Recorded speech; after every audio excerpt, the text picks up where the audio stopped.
So Esther chapter 4, and we're going to read 13 through 17. Esther chapter 4, 13 through 17. Then Mordecai commanded the answer Esther, think not with yourself that thou shalt escape in the king's house more than all the Jews. For if thou altogether holdest thy peace at this time, then shalt there enlarge and deliverance arise to the Jews from another place, that thou and thy father's house shall be destroyed, and who knoweth whether thou art come to the kingdom for such a time as this. Then Esther bade them return Mordecai this answer: go gather together all the Jews that are present in Shushan, and fast ye for me. Neither eat nor drink 3 days, night or day. I also and my maids will fast likewise, and so will I go in unto the king, which is not according to the law. For if I perish, I perish. So Mordecai went his way and did according to all that Esther had commanded him. Can you guys send that link to Becca and Mike as well? I don't know if they got my email. So just in case.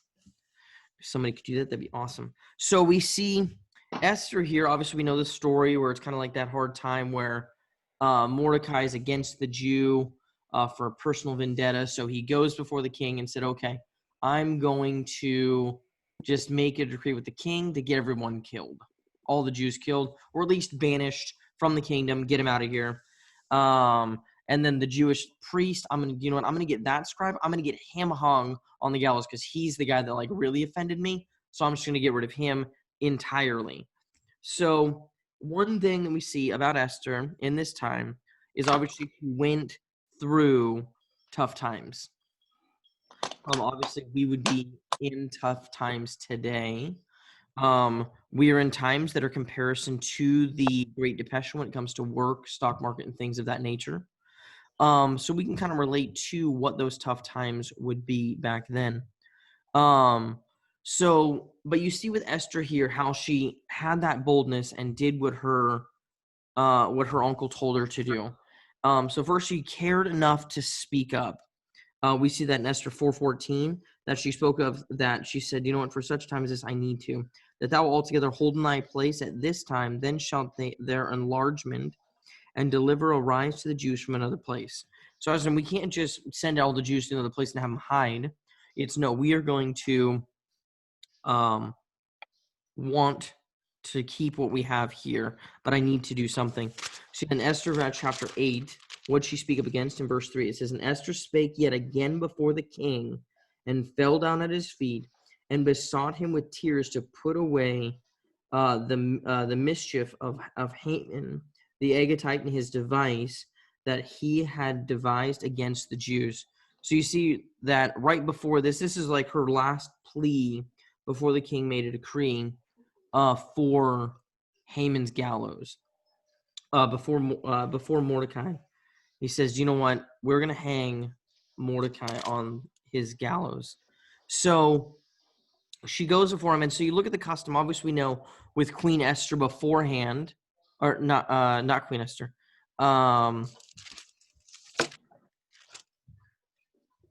Queen Vashti. Queen Vashti. Thank you. Got lost in my phone.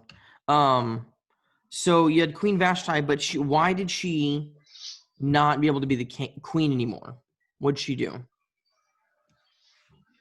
She didn't want to talk to the king. Not necessarily. I mean, yes, that's a part of it. But what's the action in which that she did? Didn't he want her to come, but she didn't want to come? Yes.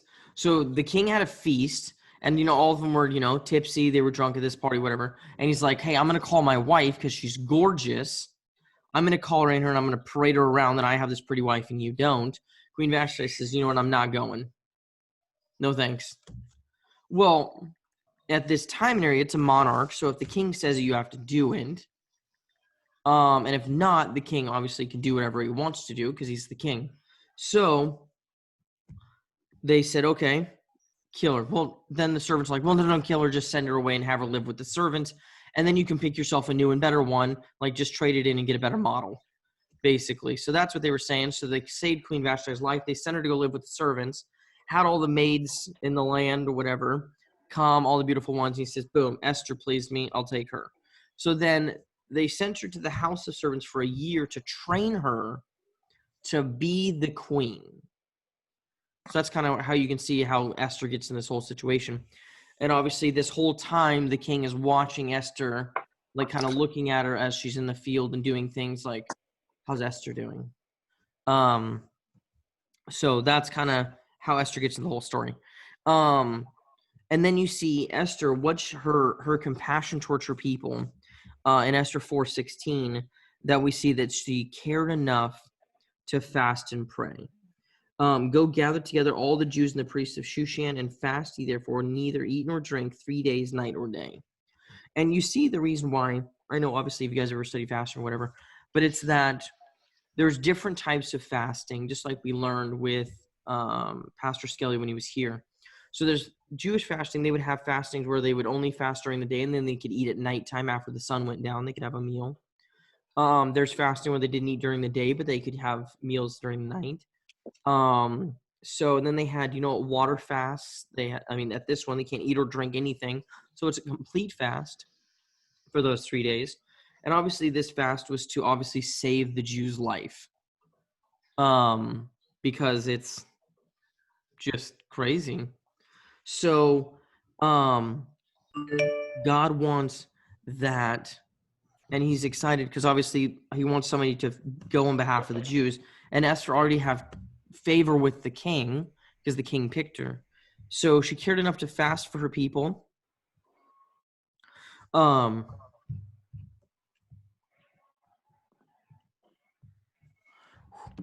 sec.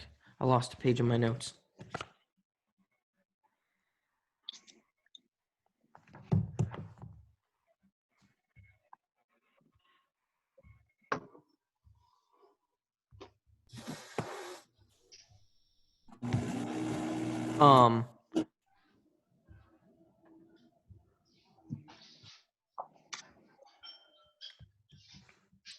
So Esther, when she went before it, she went through that hard time. She went through a hard time with the king going in, because obviously now she has to make that decree, her plan, to how do I bring it before the king without overstepping my bounds, knowing that she's been with Queen Vashti for a year. So how can I go before the king? Because I can't just walk into the king's presence and say, hey, by the way, you're killing my people because you let Haman build that thing. So now it's like, okay, what do I do? Mordecai just told me, my uncle just told me that, hey, I need to go in before the king and make this decree and let him know what Haman said. So Esther goes in. She pleased the king, and he says, okay, what do you ask? So she says, hey, you know what? Let's make a feast. And I'm like, I'm trying to put myself in Esther's mindset here. So your people are going to literally be on the chopping block, and you say, let's have a feast. But then she says, okay, call Haman in, and we'll have a feast. So they make a big feast and everything with them. They sit down. They're like, okay, everything's good. Esther, what do you want? Well, let's have another feast tomorrow. Haman's like, man, this is great. I'm getting free food. It's like buffet style. It's going great. I'm about to kill the Jews. I'm in control of this thing. And Esther says, you know what? We'll have another feast. And then they have another feast. And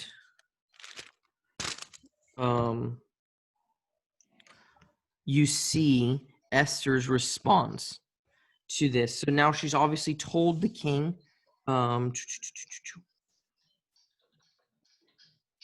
in 5:3, then said the king unto her, what wilt thou, Queen Esther, and what is thy request that shall be given thee to half the kingdom?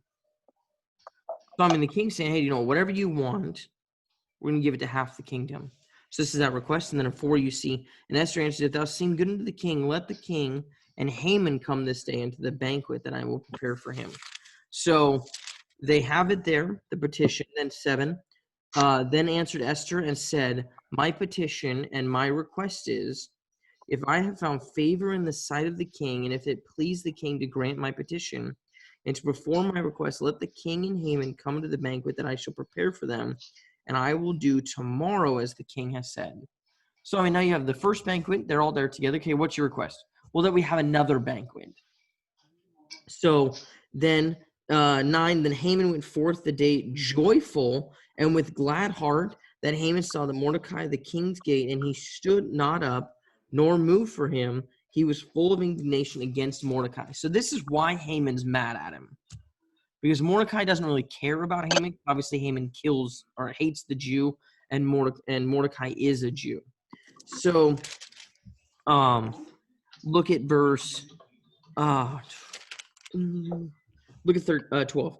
And Haman said moreover how thou Esther the queen did let no man come into the king unto the banquet, that she prepared by herself, and tomorrow, and I am invited with her also with the king. So Haman went home and told his wife, man, this is a great idea. We're just going to have a banquet, me, the king, and the queen. It'd be great, free food. 13, yet all this availed me nothing, so long as I see Mordecai the Jew sitting at the king's gate. She's like, man, I just want to kill him so bad. 14, then said Zeresh to his wife, all his friends unto them, let a gallows be made of 50 cubits high.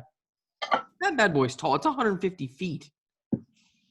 Or, I mean, so you're going to be 35 feet tall. So, I mean, this thing's huge. So, and tomorrow speak ye unto the king, that Mordecai may be hanged thereon. Then go thou merrily. And the king said unto the banquet of things pleased Haman, and he caused a gallows to be made. So this is Haman's gallows here that he's made. The banquets happened. So go to chapter 7 and look at verse 3. Then Esther the queen answered and said, if I have found favor in thy sight, O king, and if it please the king, let my life be given me at my petition, my people at my request. For we have sold, and I and my people, to be destroyed, to be slain, and to perish.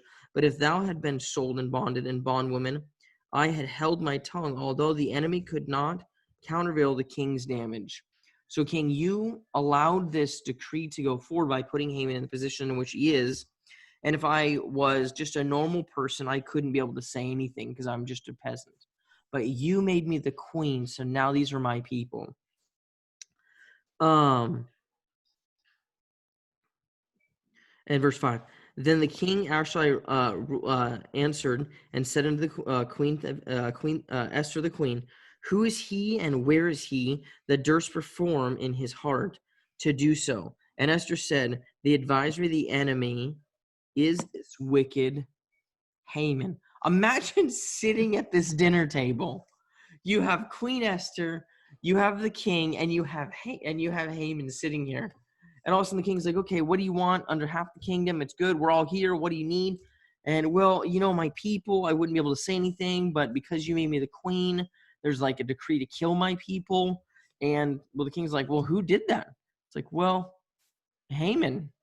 I mean, I think at that moment, it's one of those, like, literally whatever was in his mouth literally just came out. I mean, like, wait a minute. The king wasn't supposed to find out about this. I mean, kind of a thing. And I mean, I'm just looking at him like, dude, I'm thinking like his juice went everybody, his food went everywhere. He's like, I can explain. I mean, one of those moments. And the king's sitting there like, so you're going to kill my new wife? Well, I mean, okay, so let's keep reading. So this is kind of what I'm just kind of seeing in my mind.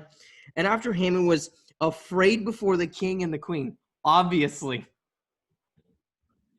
King, by the way, I'm going to kill like a massive of your people in your city, inside of your town and your kingdom, and technically I'd have to kill the queen because of this decree that I put forth. I made some really sweet gallows though for it.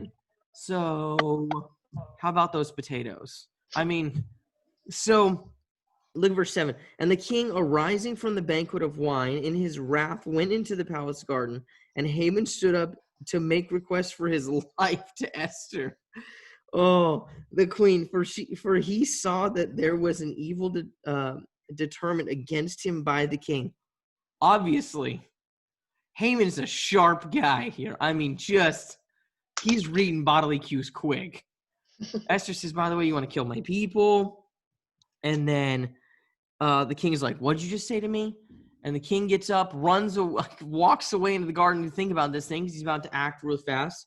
And he's like, I don't think the king's very happy with me, so maybe I can petition with you. Like, this is what's going on. So, look at verse 8. And the king returned out of the palace garden into the place of the banquet of wine, and Haman was fallen upon the bed thereon. Esther was then, said the king, will he force the queen also before me in the house? So he's probably on his bed like, oh man, I'm going to die. So now Haman walks in and sees that Haman's on the bed of like Esther's bed. I don't think there's anything there, but I mean, obviously he's like, wait a minute. Now you're going to go into my wife? Like, this is literally worst case scenario for you, Haman. You're an idiot. So, and the words went out to the king's mouth. They covered Haman's face. And Hebroth, one of the chamberlains, said before the king, before also the gallows 50 cubits high, which Haman had made for Mordecai, who had spoken good for the king, standeth in the house of Haman. Then the king said, hang him thereon. Haman, I'm so glad you built that so well. We're going to kill you on it. And so hanged Haman on the gallows that he had prepared for Mordecai. Then was the king's wrath pacified. So he's like, okay, Haman's dead. We're done with that bad seed, which gets to the last, the triumphant testimony of Esther and Mordecai. So Esther chapter 8, and look at verse 4. So this is kind of Esther's triumphant victory here. And the king held out the golden scepter towards Esther. So Esther rose and stood before the king. So, I mean, obviously Esther gets to live here because she did make a decree. I mean, definitely a bold statement before the king. I mean, she literally put her neck on the line here. She said that in chapter 4, like, hey, so chapter 4, verse 16, at the end of it, if I perish, I perish. She's like, hey, man, if I have to die for my people, it's fine. It's going to happen, but I'm going to have to do what I have to do. And then you see in 7:10 as well, that victory, that Haman got hanged on the gallows. So her decree was what she originally wanted happened. And you see that Esther lived and the Lord just raised her up. We also see the other person, Mordecai, the guy that was going to die. You see that in Esther chapter 8 and verse 2. And the king took off the ring. This is the coolest part. I just love the grace that the Lord requires here. And the king took off his ring, which he had taken from Haman, and gave it unto Mordecai. And Esther set Mordecai over the house of Haman. I mean, you talk about a picture of grace and how the Lord takes someone who just stays faithful. No matter what happens, they just continue to do what they're supposed to do. And the Lord raises you up at the right time. And all of a sudden, so you're like, man, Mordecai's like, man, I have to do something because Haman's going to kill me. He's going to kill more people. Esther, we got to do something. This is what I think we ought to do. Because Mordecai walked with the Lord. So literally, the king took the ring off of Haman before he got hung on the gallows, came into Mordecai and says, hey, this is for you. Kind of similar to the situation that you think about in Joseph. Remember when Joseph said, you know what, there's no one mightier in the kingdom than me and you. You're second in command, Joseph. It's a similar situation here to where, you know what, if you just stay faithful, the Lord will lift you up at the right time. So it's just one of those things that's just, I don't know. I just love seeing success stories like that. And then look at verse 8:15, so you see what Mordecai did. And Mordecai went out from the presence of the king in royal apparel of blue and white, and with a great crown of gold, and with a garment of fine linen and purple. And the city of Shushan rejoiced and was glad. Why is that? There's a verse in the Bible. Maybe you guys can paraphrase it. Why is that verse so exciting?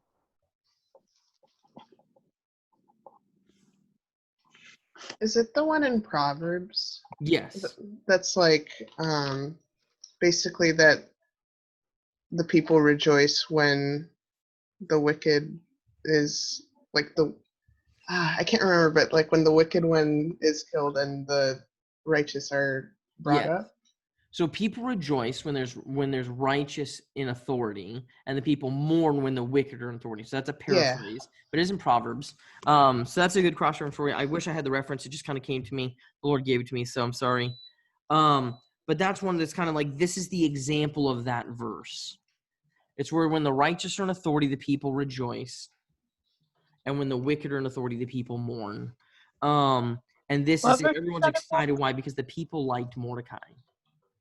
So it's just, oh man, it's exciting. And then, so thirdly, you see the people's response to it. So chapter 8, verse 16 and 17. And the Jews had light and gladness and joy and honor.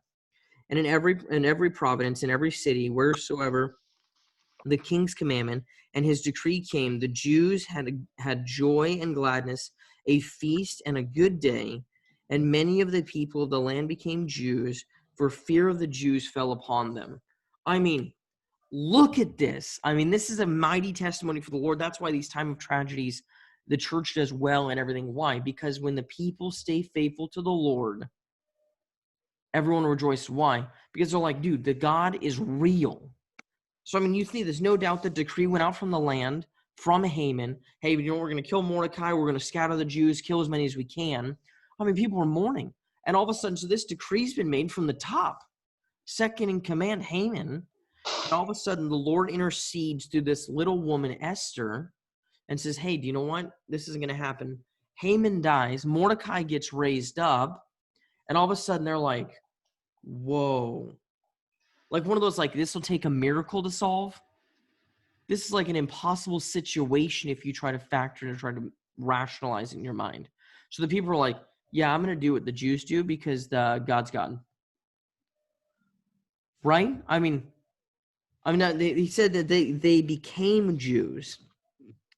So that's like, people are like, you know what, I'm not a Gentile or I'm an Israelite or whatever. They're like, you know what, I'm going to be a Jew because, you know what, God's God.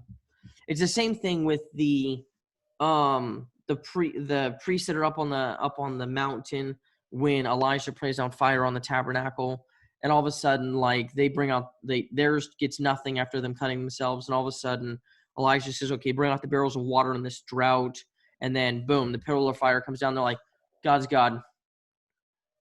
Right? It's like they see one of these miracles and they're like, you know what, I'm going to do that. But the thing is they can only see a miracle in your life if you're living the way that a Christian ought to live.